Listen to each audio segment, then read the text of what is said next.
So I was invited to the Maibuye event today, but unfortunately I was not able to go because of other commitments and stuff like that just popped up out of nowhere in the morning. So I had to cancel going there. But one day, I'm sure I'll make it. So Floyd had a meeting in Midrand today. If you didn't know, they are publishing it on their YouTube channel. And you can actually go and see the stream of that event. But it's the speech that was made by Bishop Zondo that caught my attention. I was like, interesting. That's worth a conversation from us. Selection Show, Daily Christian Commentary videos, other episodes done today. They'll be down in the pinned comments, and I'm going to check you out over there. Hey, Kiabanda Galo. So today, I'm Pancho. I'm Poncho. Poncho. Is it a poncho or a pancho? Poncho. Whichever one. I am not one for the cold weather, okay?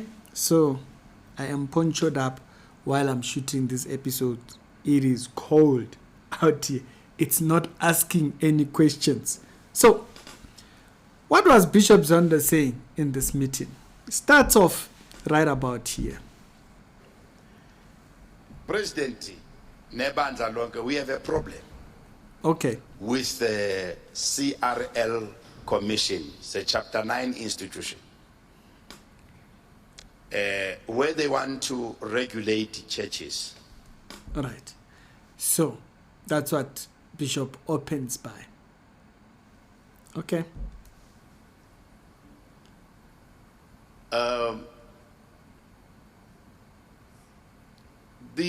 The advice will be that the church must be able to regulate themselves. All right. Let's pause before we clap and go any further. Let's clarify on this particular point. The CRL has said it many times over that their interest is that the church should be able to do this by themselves. In the Christian sector. So part of what we came up with from those recommendations was that the issue of freedom of religion is sacrosanct. That a particular judge, high-ranking judge, is being looked into by his peers, senior judges. It happens everywhere. If you're a social worker, the council, social work council, will deal with the behavior that is unbecoming, even if it's not illegal. In the Christian sector, in particular, we don't have that system. We have been saying we need to have a system that has a legal framework that will tell us, for instance, who's doing what where. Right? So the CRL is very clear on that.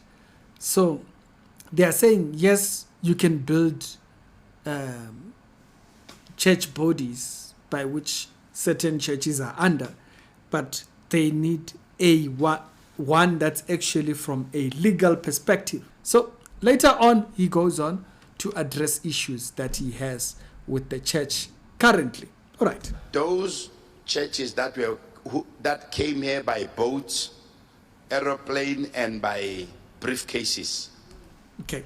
Here he's talking about churches like Anglican, Roman Catholic. So churches that are founded outside and they then branched into South Africa.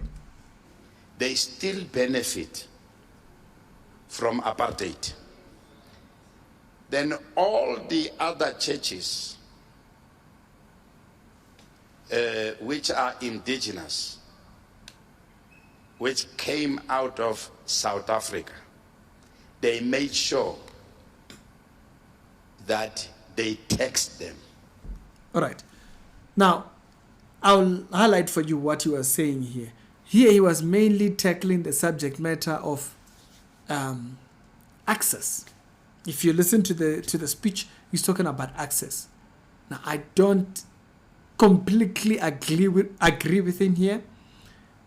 Churches are very privileged a lot of times when it comes to what he's talking about. He's talking about subject matters of getting space. And he's saying, some of these churches that come from outside the country, they're able to find prime land or land that's in very good spots and whatnot and all those kind of things, which is along the lines which he is going. But I think sometimes he's avoiding, he's looking at it with a bit of a blind spot. Churches are a little bit privileged in this area. We do have a lot of access. I'm telling you, I've seen churches that are not even more than 30 members being given land, or they'll be given the opportunity to purchase the land for a very low price. I've seen that in many, many instances. So on that one, I don't think is correct, but hey, we might differ. But in that, I've seen churches countless times able to get land. Yes, it won't happen to everybody. I mean, like, there's too many churches, right? But we do have people able to get access. So on that one, we might differ. The next thing that he tackles. If people, they want to know the history of South Africa, we only know from 1652. Ukusuka ngo-1562 ukuya emva, we know nothing. We know nothing. So all of us, we have been brainwashed. The lady spoke about the inheritance in heaven. Let me just tell you today, you will never get it. That's an interesting one. Bishop here says that there is no inheritance for the believer. Someone had mentioned that in the crowd. There is no inheritance for the believer in heaven. Now, earlier on, he was just saying that churches and theology actually has brainwashed us because the theology, in his view, comes from these churches. Let me see if I can find that spot. Outside churches. Even if you can hear in the country or on television people talking bad about the church, they are not referring to the churches, the colonial church. They are talking about the African indigenous churches, the question is, which one is being a problem at that point? It has nothing to do with being selective about things. The Catholic Church in South Africa, you rarely hear anything about them, but you hear a lot about them outside the country. So the question is, who's been a problem? Independent churches. To answer Umam Chabalala, what created these divisions among us, and all those kind of things? It's the same colonial church.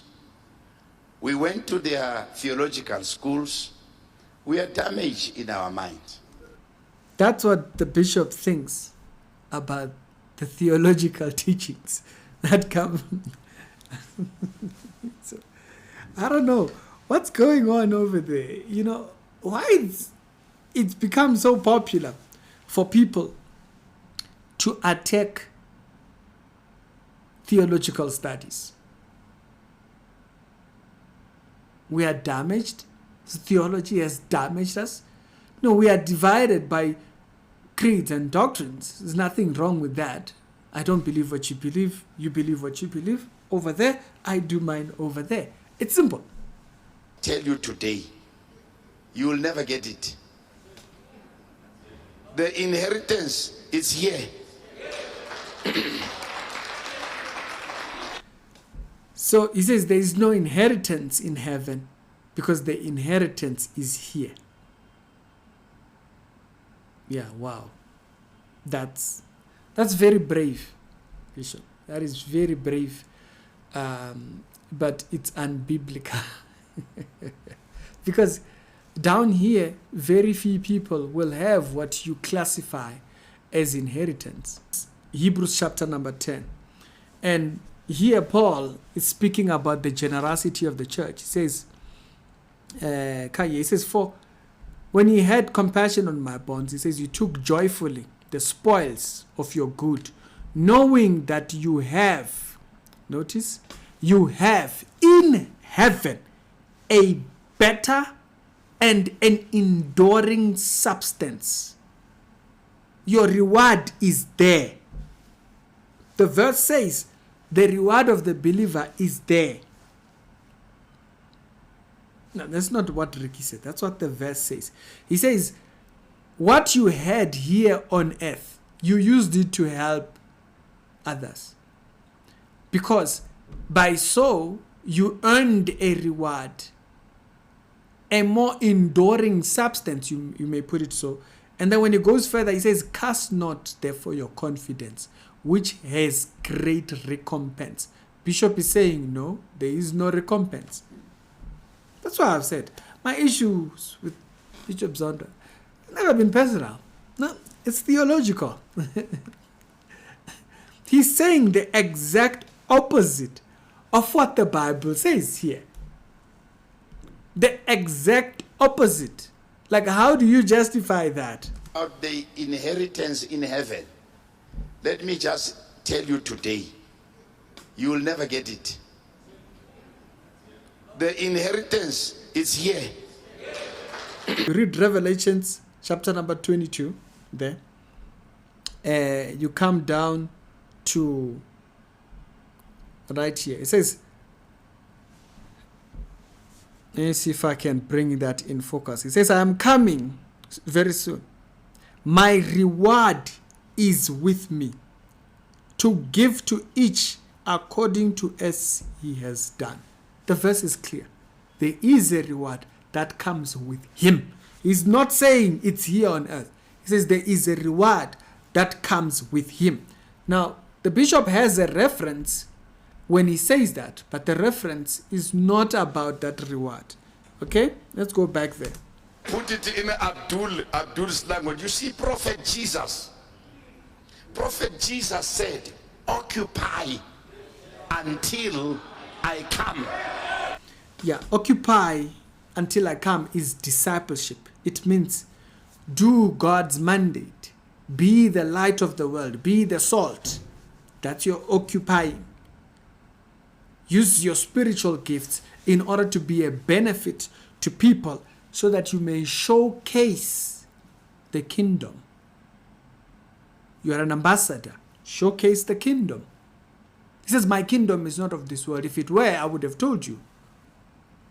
And so when the bishop says people don't have any reward in heaven, that's shocking stuff. Attacks against people that they deem, the colonizers. What message did the colonizers come with that we can even remember? I don't know what message the colonizers came with, but I know what the Bible came with. I can validate the Bible that sits in front of me. So why are you telling me about colonizers? I'm not talking about what colonizers are teaching. I'm talking about what the Bible teaches. So why are you overly emphasizing? No, they've lied to us. Which one? The attack is on the framework of Christianity. That's the attack. The attack is on the framework. Because if you attack the framework, you can deal with the spirits are very are effortlessly working against the church here.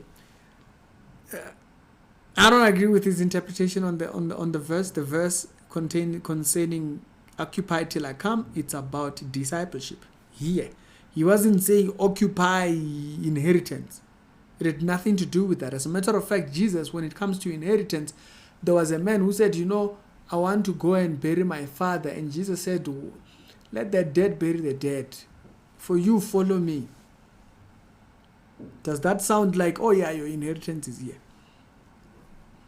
He says, have your investment in heaven, where moth does not, or rust does not get to your wealth. Does that sound like an inheritance that's here? Nope.